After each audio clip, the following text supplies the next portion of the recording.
Palavra da Verdade, a exposição bíblica com Hernandes Dias Lopes.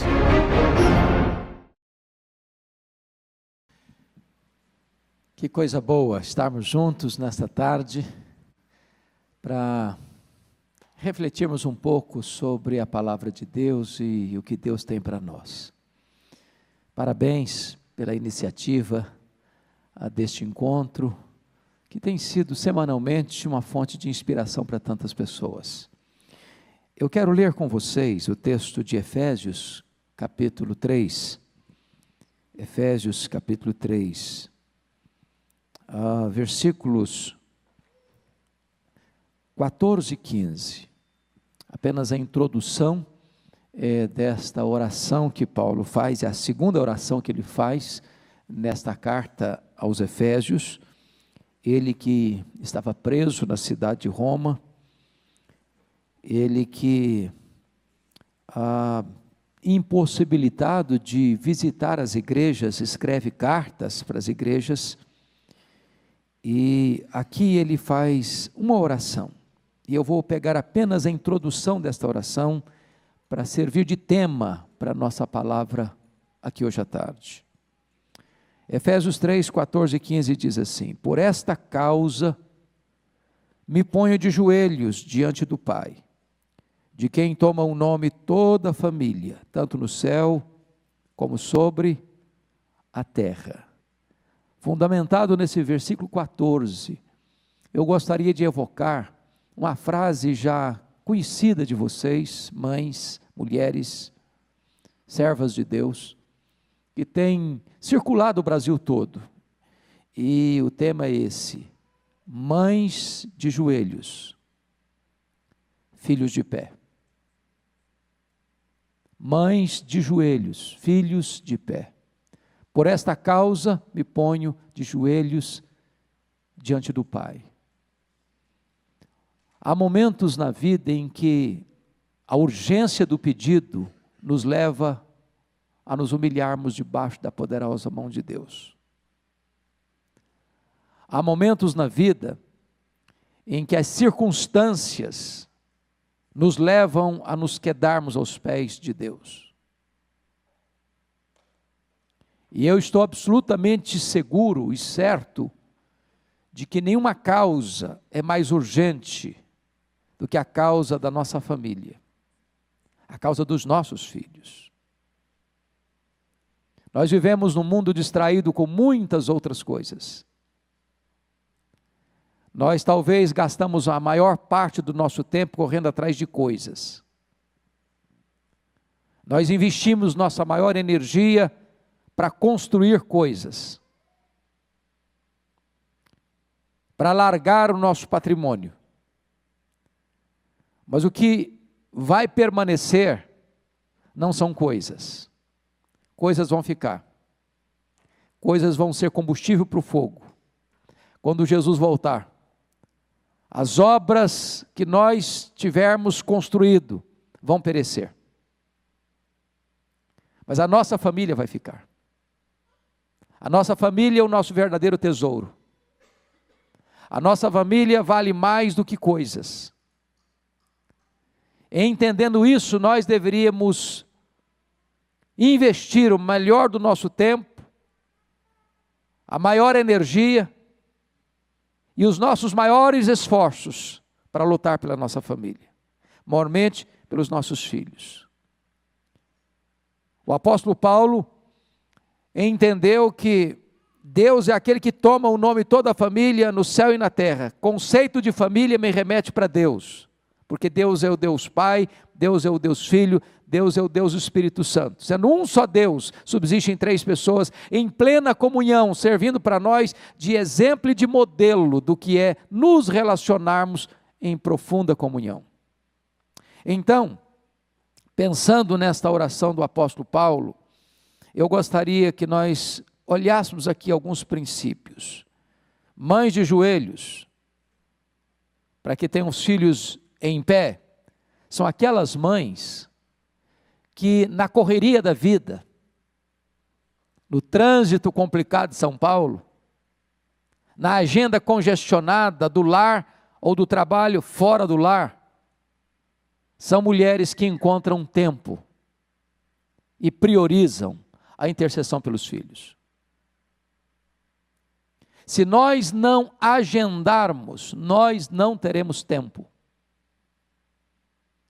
Porque a sua e a minha vida, todo dia, vive essa tensão do urgente e do importante. O urgente grita aos nossos ouvidos. Ele bate a nossa porta e ele não tem paciência para esperar. Mas nem tudo que é urgente é importante. Você recebe um convite para ir numa festa, é urgente. Um amigo liga para você convidando para um churrasco, é urgente. E às vezes você sacrifica no altar do urgente o que de fato é importante. Telefone toca é urgente. E quantas vezes nós despendemos mais tempo com o urgente do que com o que de fato é importante? O nosso relacionamento com Deus em favor da nossa família. De nos colocarmos na brecha em favor dos nossos filhos. Eu fico imaginando, por exemplo, a história de uma mulher como Susan Wesley. Hoje quase que é inconcebível dentro da nossa cultura de cidade e da conjuntura em que vivemos, uma mulher ter 19 filhos. Não é verdade? Vocês imaginam isso para vocês? Imaginam isso para as filhas de vocês? É impensável para nós hoje isso. E eu fico imaginando o que é que uma mãe cuidando de 19 filhos. Se essa mulher tem agenda. Se essa mulher tem tempo. E uma coisa que mais me marca na biografia de Susan Wesley, que embora tivesse 19 filhos, todos eles sabiam de uma coisa. 1 hora dessas 24 horas do dia, ela trancava a porta do seu quarto. E nenhum filho tinha a liberdade de bater a porta. Todos sabiam que ela estava ali de joelhos, para que os filhos ficassem de pé. Foi essa mãe que influenciou talvez a figura mais expressiva da igreja no século XVIII, John Wesley. Foi essa mãe que, apesar de tanta correria da vida, tinha tempo para aconselhar o seu filho, escrever para o seu filho e influenciar a igreja da Inglaterra através de suas cartas. Mas que encontrou tempo para orar pelos seus filhos. Mas eu não estou falando apenas para mães, eu estou falando para pais também. E me lembro a história de Jó. Jó era o homem mais rico da sua geração. E a Bíblia quantifica os bens que ele possuía. E vocês sabem que quanto mais propriedades e bens tem uma pessoa, mais ocupada ela é. Porque as coisas nos sugam. Administrar, cuidar. Isso tudo toma seu tempo. Mas a Bíblia diz que Jó orava por todos os seus filhos de madrugada. Chamava-os, confrontava-os, aconselhava-os, acompanhava-os, não abria mão, mesmo sendo eles adultos, e mesmo não morando eles mais debaixo do seu teto, de tal maneira que o nosso trabalho de intercessão pelos nossos filhos não se encerra no dia que eles se casam, no dia que eles batem asas do ninho. Deus está procurando mães que se coloquem de joelhos em favor dos seus filhos, que tenham tempo, que tenham agenda, que façam agenda para esse propósito sublime. Segundo lugar, mães de joelhos, filhos de pé. Deus está procurando também mães que não apenas encontrem tempo, mas que não desistam, porque é diferente. É diferente. Às vezes nós começamos a orar, mas não temos sequência, não temos perseverança, não temos constância. E sabe, irmãos, de todos os exercícios espirituais, talvez nenhum deles exige mais de nós do que a oração. Nós temos maior facilidade de dizer, está faltando alguma coisa aqui em casa? Dá para ir no supermercado? Dá. Você pega o seu carro, meia hora para lá, meia hora para cá, isso não custa nada para você. Mas você entrar no seu quarto, fechar a porta, dobrar o seu joelho, ficar 1 hora em oração, isso custa muito para você. Agora, quando você ora e a resposta não chega, com a urgência que você requer, ou que você espera, é outro desafio. Será que eu vou continuar, Senhor? Até quando, Senhor? E talvez alguns de vocês aqui já estão orando pelos seus filhos há anos. E talvez alguns de vocês aqui, e não obstante estarem em oração há anos, ainda não viram nenhum sinal do favor divino em mudar o coração do filho, em mudar o coração da filha, em mudar o cenário espiritual da sua casa, em dar para você um sinal da conversão do seu marido. E quando eu olho para a Bíblia, quando eu olho para a história, me encanta, por exemplo, a atitude daquela mulher Ciro-fenícia. Ela recorre a Jesus, e Jesus fica em silêncio.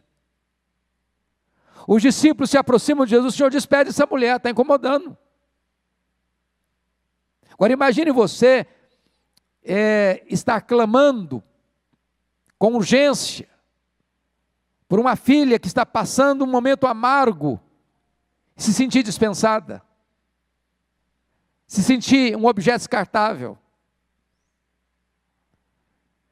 O silêncio de Jesus aflige o coração daquela mulher. E quando Jesus abre a boca, ainda não encoraja, não é bom pegar o pão dos filhos e lançá-lo aos cachorrinhos. E essa mulher, apesar de uma situação tão adversa como esta, diz, eu só quero as migalhas que caem da mesa. E o Senhor disse, grande é a tua fé, mulher, seja feito conforme a tua fé. E naquele momento, a filha dela que estava endemoniada foi liberta, porque ela teve uma atitude que Jesus quis destacar, a perseverança no pedido. Perseverança. A outra mãe que na história é muito notória, foi a mãe de Aurélio Agostinho. Mônica orou nada menos do que 30 anos em favor de Agostinho. Ele era um homem muito culto, ele era um professor de oratória, ela era um grande pensador da sua época, mas era um homem devasso. E a sua mãe orava insistentemente, regularmente, perseverantemente, e fez isso por 30 anos. Que mãe teria estrutura emocional, espiritual, para perseverar em oração tanto tempo? Mais tarde, com a conversão de seu filho, Ambrósio disse o seguinte, um filho de tantas lágrimas, jamais poderia perecer. Perseverança. Perseverança.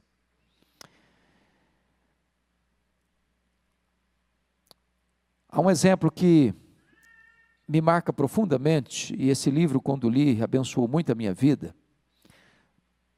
do pastor batista Tim Cymbala. Pastor Tim Cymbala é pastor no Brooklyn, lá em Nova York, e ele estava no momento assim mais otimista do seu ministério. A igreja já passava de 5.000 membros. A igreja tinha uma área da música muito conhecida em toda a América. Mas vocês sabem que as bênçãos espirituais vêm acompanhadas também de batalhas espirituais. Às vezes, o inimigo tenta retaliar-nos.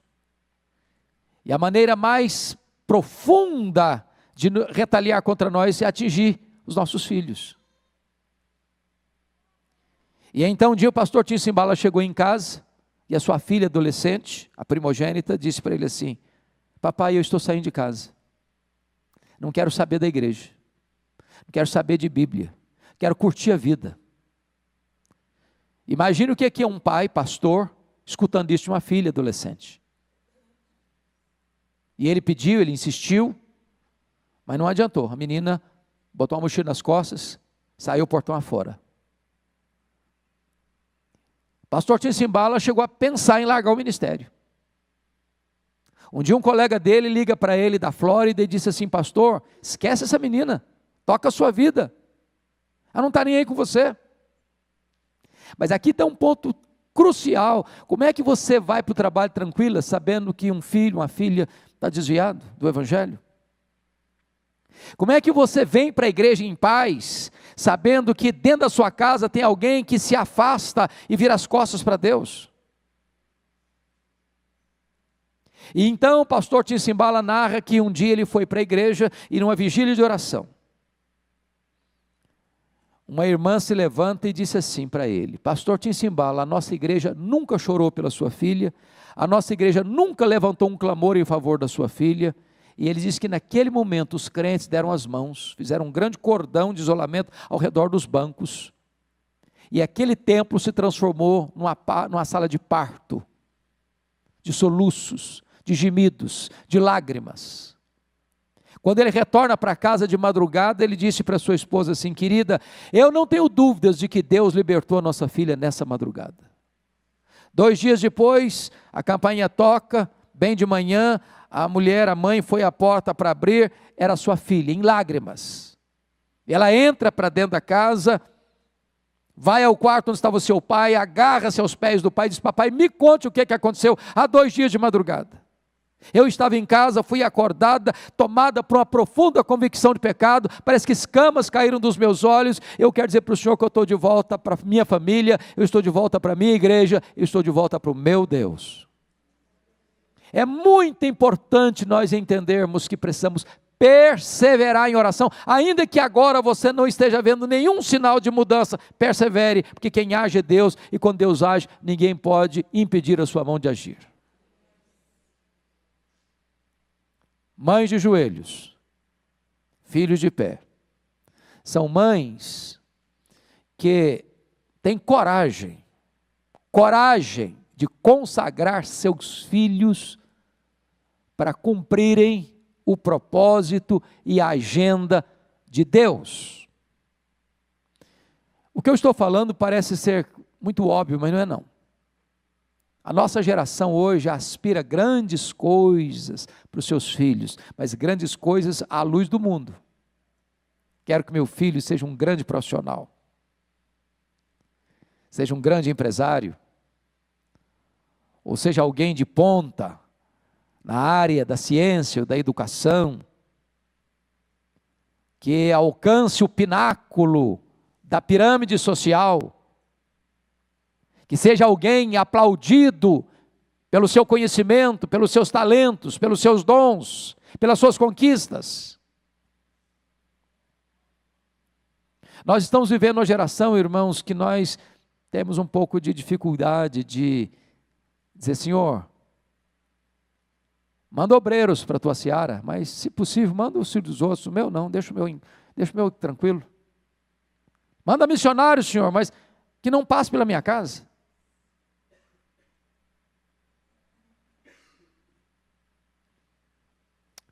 Qual foi a última vez, você que está aqui hoje, orou a Deus para Deus levantar seu filho, sua filha, seu neto, sua neta, para a sua obra?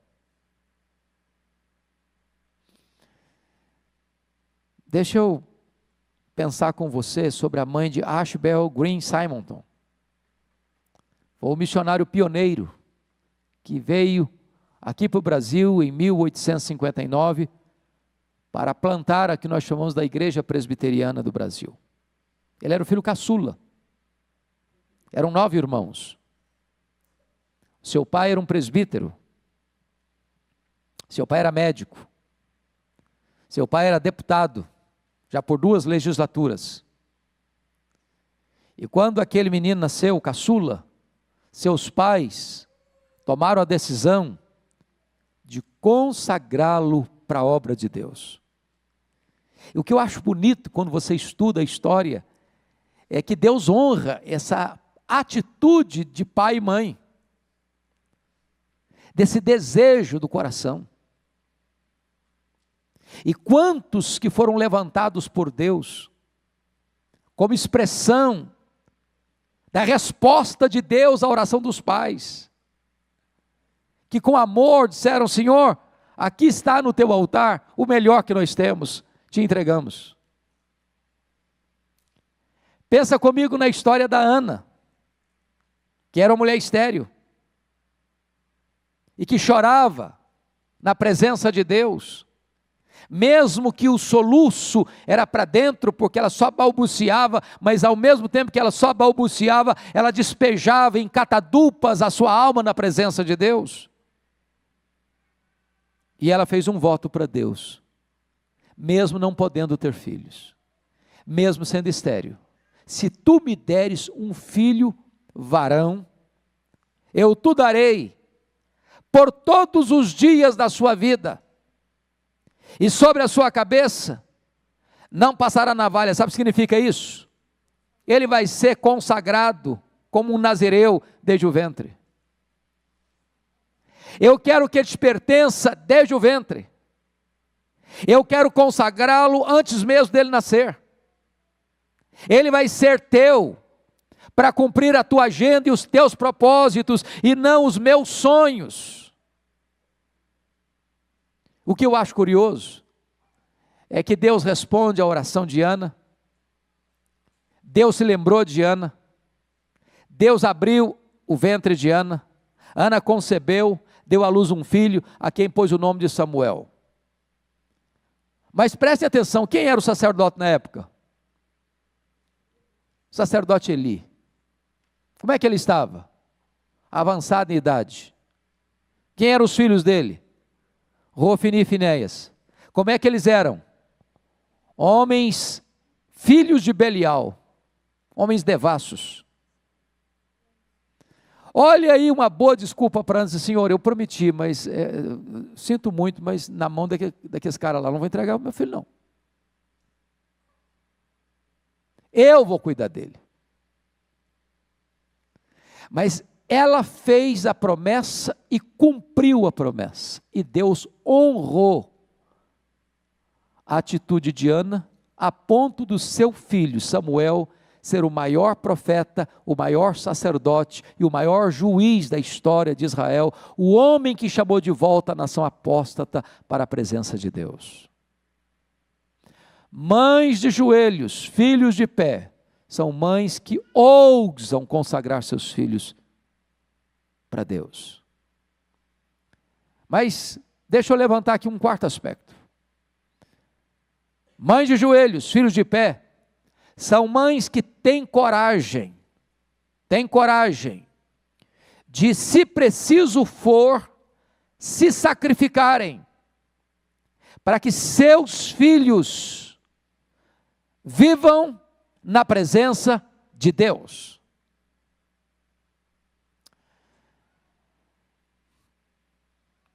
Eu sei que pedir para uma mãe se sacrificar pelo filho, isso é o óbvio ululante, não é não? Hã? Isso é o óbvio ululante. Como diz o outro, se tiver apenas um ovo para fritar, a mãe diz assim: eu estou sem fome.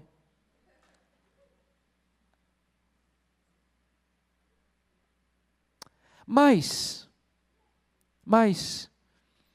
eu não estou falando nem desse tipo de sacrifício. Eu comparo a mãe com o pelicano. Dizem os estudiosos do pelicano que quando ele sai para procurar comida para os filhos que estão no ninho e não encontra, ele rasga o seu próprio peito com o bico e alimenta os seus filhotes com o seu próprio sangue. Para mim esse é o retrato de uma mãe. E eu tenho certeza que todas vocês ou já fizeram, ou fazem, ou fariam isso pelos seus filhos. Mas eu fico olhando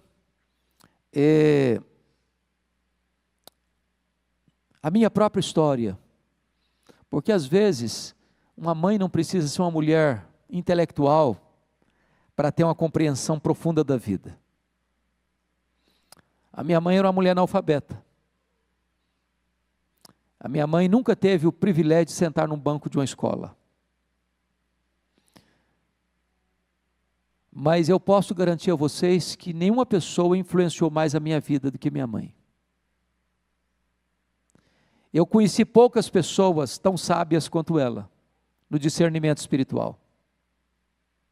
Conheci poucas pessoas mais generosas do que ela. Mesmo morando na roça, ela ia para a cidade fazer compras, e ela comprava 10 vezes mais do que ela precisava para ela. E quando nós perguntávamos, para que esse exagero? Ela respondia, porque eu tenho muita gente para ajudar. E ela ia repartindo, com alegria, com entusiasmo, com prazer.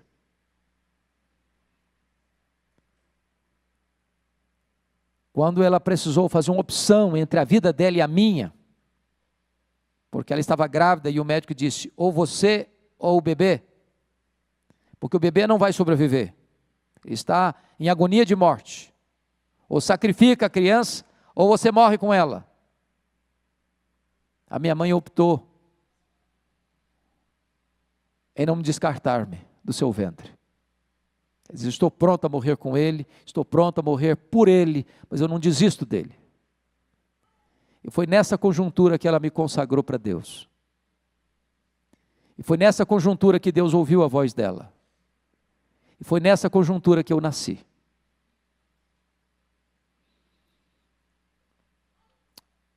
E quando eu olho para a minha história, eu fico muito emocionado, porque o lugar que eu nasci é o mesmo até hoje.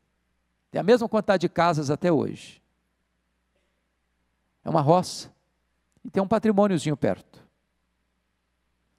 Na história daquele patrimôniozinho, nunca ninguém tinha saído dali para estudar. Nunca.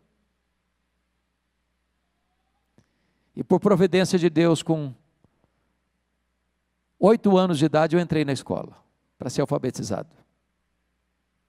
4 anos depois, eu estava terminando o primário. E eu que nunca tinha dormido uma noite fora de casa. E eu que com 12 anos nunca tinha visto uma televisão. E eu que com 12 anos de idade nunca tinha visto uma cidade. E eu que com 12 anos de idade nunca tinha visto uma lâmpada elétrica. E eu com 12 anos de idade subi na carroceria de um caminhão. E fui morar, a convite da minha professora, na Grande Vitória. Passando momentos dificílimos. De dormir chorando de fome. Por entender que Deus tinha um plano na minha vida e eu queria estudar. E a minha mãe nunca me contou o projeto dela com Deus. Porque no coração dela, embora fosse uma mulher analfabeta, ela era sábia, dizendo, se eu falar para o meu filho o compromisso que eu fiz, ele vai se sentir no compromisso de fazer o que eu fiz com Deus. E ele pode correr o risco de ir para um seminário, ser pastor, sem um chamado claro de Deus na sua vida. No dia que Deus me chamou para o ministério, e eu fui contar para ela, disse, filho, desde o ventre, eu estou orando por esta causa. O que está acontecendo hoje é resposta da minha oração, do meu compromisso que eu fiz com Deus. Uma mãe de joelhos, filhos de pé, é uma mãe que está pronta a abrir mão, se preciso for, da sua própria vida, para que os seus filhos cumpram o propósito de Deus na história. Quinto lugar, uma mãe de joelhos, filhos de pé, é uma mãe que não desiste jamais de ver os seus filhos salvos pela graça de Deus, por meio da fé em Jesus Cristo nosso Senhor. Eu sei que ser filho de crente não significa ser crentinho. Eu sei que muitas vezes, biblicamente, historicamente, você tem pais piedosos e filhos rebeldes. Ao mesmo tempo que você também tem pais rebeldes e filhos piedosos. Às vezes a providência de Deus nos leva a esse momento difícil de ter filhos e os filhos não querem saber de Deus. Mas o que é importante é que uma mãe que está pronta por esta causa, eu me coloco de joelhos, é aquela mãe que diz o seguinte: eu não abro mão da salvação dos meus filhos, eu não desisto da salvação dos meus filhos. Eu não aceito passivamente a decretação da derrota na vida dos meus filhos. E esta é uma coisa que faz diferença. Eu conheço muitos pais, muitas mães que já desistiram, que já se acomodaram, que já não oram mais, que já não choram mais, que já não lutam mais. E fico olhando a história de Davi, por exemplo, quando ele chega em Ziclag e vê que a sua família e as famílias de seus homens foram levados cativos pelos amalequitas. O que a Bíblia nos ensina é que Davi orou, que Davi chorou, que Davi se angustiou, que Davi orou, que Davi lutou, que Davi tomou de volta. Em outras palavras, em nome de Jesus, não permita passivamente no seu coração que seus filhos andem longe de Deus, sem que você chore por eles, sem que você ore por eles, sem que você jejue por eles, sem que você lute por eles, sem que você veja um sinal do favor de Deus na vida deles.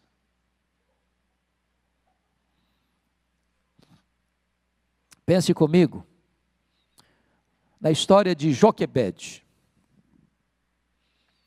Quando Joquebede ficou grávida, se fosse menino, eu já estava sentenciado de morte. A ordem era mate. A ordem era: jogue no Nilo para os crocodilos. Aquela mãe não aceitou passivamente a morte, a decretação da morte do seu filho. Irmãs, Deus honra isto. Deus vê o coração, Deus vê a motivação, Deus vê a disposição. Eu não sei quantas de vocês aqui têm filhos que ainda precisam se voltar para Deus. Tem alguma mãe aqui que tem filho que precisa voltar para Deus? Tem? Tem algumas? Em nome de Jesus, não abra mão disso. Não desista disso. Não desista disso. Você não criou filhos para o cativeiro. Você não gerou filhos para a morte. Você não gerou filhos para povoar o inferno. Seus filhos são herança de Deus. Não desista deles em nome de Jesus. De Jesus. Talvez demore, mas persevere. Persevere.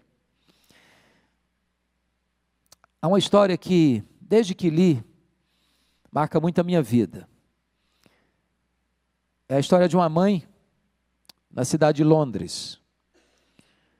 E aquela mãe, um dia é abordada pela sua filha única, dizendo assim: mamãe, a senhora me ensinou os caminhos de Deus, mas eu quero curtir um pouco a vida. Eu quero saber o que está do outro lado. Eu quero saber o que é que está pulsando lá fora. Então eu vou sair de casa.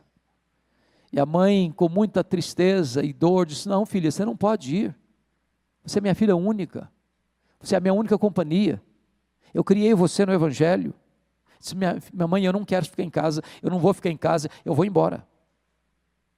E quando aquela menina estava saindo, num impulso maternal, aquela mãe corre no quintal, pega uma flor, uma rosa branca, e disse: filha, leve essa rosa com você.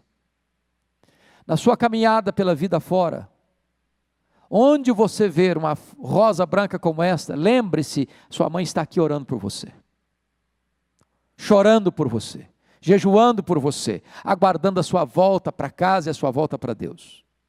A menina pegou a rosa, botou na mochila, foi embora. Passaram-se vários anos. Aquela moça mergulhou nas sombras mais escuras das trevas do pecado. Chegou o momento que aquela menina pensou em suicídio. E ela estava sobre uma das pontes do rio Thames, em Londres, pensando em se atirar dali para baixo. Quando passa um pregador, vê o semblante abatido dela, a cumprimenta e ela não responde. E o pregador passou, deu mais alguns passos, constrangido, pelo próprio Espírito de Deus, ele retorna a moça. E curiosamente ele tinha acabado de ganhar um botão de rosa branco e colocado na lapela do paletó. E ele no impulso disse: filha, eu não sei quem é você, mas eu gostaria de lhe dar um presente. Pegou o botão de rosa, disse: eu quero lhe presentear com esse botão de rosa. A moça pegou o botão, as lágrimas começaram a rolar no seu rosto, e ele disse: eu estou indo pregar na igreja aqui logo depois da ponte, você é a minha convidada. Quando ele começou a pregar, a moça entrou, sentou-se no último banco. Quando ele terminou de pregar, a moça em lágrimas foi à frente, entregando a sua vida para Jesus. E naquele mesmo dia, aquela moça toma o caminho de volta para casa, voltando para sua mãe, voltando para o seu Deus. Você e eu não podemos abrir mão da salvação dos nossos filhos. Mas eu quero concluir. O último ponto que eu gostaria de pensar com vocês é que uma mãe de joelhos, filhos de pé, é uma mãe que se empenha, que se esforça para proteger os seus filhos dos predadores. Nós temos muitos perigos e ameaças que rondam os nossos filhos. Eu acho que vocês vão de concordar comigo que nós vivemos no melhor dos mundos e no pior dos mundos. A geração nossa, de algumas de vocês, com a minha idade, foi uma geração que não teve tantos bens de consumo à disposição. Não sei se vocês viveram a realidade que eu vivi, mas a gente não tinha bens de consumo. Mas nós tínhamos tempo. Nós tínhamos família assentada ao redor da mesa. Nós tínhamos conversa. Alguns aqui não tinham, como eu, uma televisão, mas nós tínhamos papo. Hoje são muitas coisas que nos distraem. Hoje são muitas janelas abertas para o mundo. Hoje são muitas as vozes que concorrem com a nossa voz de pai e mãe. Hoje são muitas propostas que seduzem os ouvidos dos nossos filhos. Quando os meninos, nossos filhos eram pequenos, eu ia todo dia buscá-los na escola, levar e buscar. E eu achava muito curioso isso lá em Vitória. Era uma grande escola, o Darwin. Era raríssimo o dia em que eu não encontrava um carro de som na porta da escola, panfletando os meninos. Para um convite, para uma boate, para uma festa, para um show, para isso, para aquilo outro. É sabido de todos nós como os traficantes rondam as escolas hoje. São muitas propostas. E nós precisaríamos estar mais atentos com quem os nossos filhos andam. Quem são os amigos dos nossos filhos? Aonde eles estão indo? O que eles estão fazendo? Que horas eles chegam em casa? Há poucos dias um líder de igreja falou para mim assim: eu preciso ir buscar minha filha hoje, 3 horas da madrugada na boate. Eu olhei para ele e falei: como? Eu não entendi o que você falou. Eu estou indo buscar minha filha 3 horas da madrugada na boate.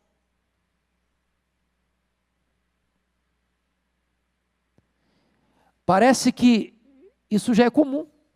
Isso não choca mais. Isso não agride mais. Quando, na verdade, a postura deveria ser: mas esse não é o lugar para minha filha estar. Não é zelo eu ir buscá-la 3 horas da madrugada. É falta de zelo permitir que ela vá.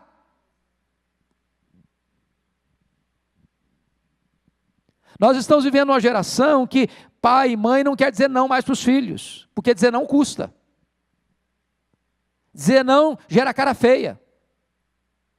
Dizer não leva o filho a entrar para o quarto, fechar a porta e chorar. Mas choro não mata filho.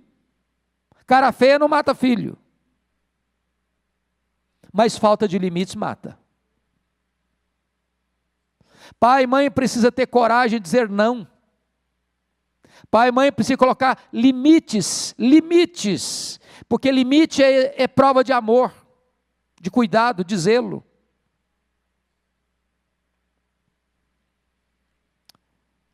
Lá em Jó capítulo 39, verso 27 e 28, diz que a águia coloca o ninho dos seus filhos no alto dos penhascos, longe dos predadores. Olha que figura magnífica, que figura impressionante. É certo que nem você nem eu conseguimos acompanhar os passos dos nossos filhos 24 horas por dia, é claro que não. Mas há determinadas coisas que nós precisamos nos acautelar. Por exemplo, pense comigo na história do Davi. Lá no 1 Samuel capítulo 30, Davi está lutando pelos seus filhos. Mas aí Davi toma posse como rei, depois da morte de Saul. Aí Davi começa o seu reinado, lá em Hebrom, 7 anos. E aí registra a Bíblia que está lá ele, a família dele, menciona a família dele. Depois Davi vai se fortalecendo, um grande homem, com muitas conquistas, com muitos territórios, com muita riqueza, com muita fortuna, com muita fama. Aí agora ele vem para Jerusalém, mas não fala mais nada da família dele. E aí você vai para o capítulo 12, 11 e 12, a queda dele. Aí você vai para o capítulo 13, ele já não mais se conecta com os filhos dele. O Aminon está apaixonado por Tamar, que é meia-irmã dele. Davi não está sabendo de nada. Davi não sabe de nada, Davi não vê nada, Davi não percebe nada. Jonadab, que está lá perto do filho dele, que está vendo tudo, que está fazendo papel de conselheiro do diabo na vida do menino. Davi manda Tamar ir na casa do Aminon, quando na verdade ele tinha que ter percebido o que estava no ar. Aminon violenta Tamar, Davi fica com raiva, mas não acolhe Tamar na sua casa, a menina tem que ir para a casa do irmão. Absalão nutre ódio por Aminon 2 anos, Israel inteiro sabe disso, Davi não toma nenhuma medida. Absalão planeja e executa, mata o seu irmão Aminon, Davi persegue Absalão, tem que fugir de Israel, depois com muita insistência de Joabe ele volta, mas Davi diz, pode voltar, mas não quer ver sua cara. E aí você começa a perceber que muitas vezes outras coisas tomam conta da nossa agenda e os nossos filhos vão vazando pelos dedos. Porque nós precisamos tomar uma atitude de colocar o ninho dos nossos filhos longe dos predadores. Mas ainda Deuteronômio capítulo 32, versículo 11, fala que a águia, quando os filhotes estão para sair do ninho, elas vão lá e começam a voar em cima do ninho, dizendo para os filhotes assim, está na hora de sair, veja o meu exemplo, olha como é que eu faço. E aqui a águia me ensina um princípio, o princípio de que nossos filhos veem mais o nosso exemplo do que escutam as nossas palavras. As falas apenas sussurram, mas o exemplo grita. Albert Schweitzer disse certa feita que o exemplo não é uma forma de ensinar, o exemplo é a única forma eficaz de ensinar. Então eu gostaria de concluir dizendo o seguinte para você e para mim, para nós, como pais e mães aqui. Por esta causa eu me ponho de joelhos, diante do Pai, que toma o nome de toda a família, tanto no céu como sobre a terra. Eu não sei que tipo de compromisso você, mãe, você, pai, já assumiu com seus filhos, com Deus em favor dos seus filhos, melhor dizendo. Com Deus em favor dos seus filhos. Mas se você ainda não tem se colocado de joelhos em favor deles, encorajo vocês a fazer isso. Não tem uma causa mais urgente e mais importante do que esta. Para que esta geração conheça Deus, para que essa geração seja cheia do Espírito Santo de Deus, para que os nossos filhos sejam mais crentes do que nós, para que os nossos filhos possam ser reparadores de brechas e possam se tornar instrumentos poderosos nas mãos de Deus, na nossa nação e em todo o mundo. Convido você para nós termos um tempo agora de oração. Curva sua fronte.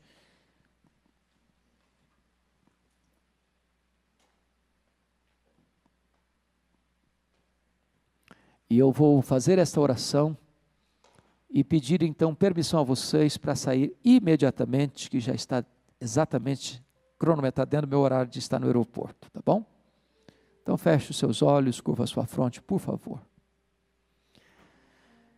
Senhor Deus, nós te agradecemos por este encontro tão precioso, por estas mulheres amadas do teu coração, por estas mães de oração, que aqui vieram buscar a tua face, colocar diante de ti seu pleito, seus rogos, seus pedidos, suas súplicas. E nós estamos aqui, Deus, para dizer que nós não abrimos mão dos nossos filhos, eles são teus, nós os consagramos a ti, e nós te pedimos que tu produzas no coração deles o verdadeiro novo nascimento, a verdadeira conversão, que eles nasçam de novo, que eles sejam selados com o Espírito Santo da promessa, que eles te conheçam, e te amem, e te sirvam, e vivam para o louvor da tua glória. Nós apresentamos cada mãe aqui presente, cada pai aqui presente, seus respectivos filhos, para que haja o milagre da salvação nesta casa, a alegria da reconciliação nesta casa, para que haja salvação na terra e glória ao teu nome no céu. Bendito é o teu nome por esta hora preciosa. Oramos com gratidão em nome de Jesus. Amém. Palavra da Verdade, a exposição bíblica com Hernandes Dias Lopes.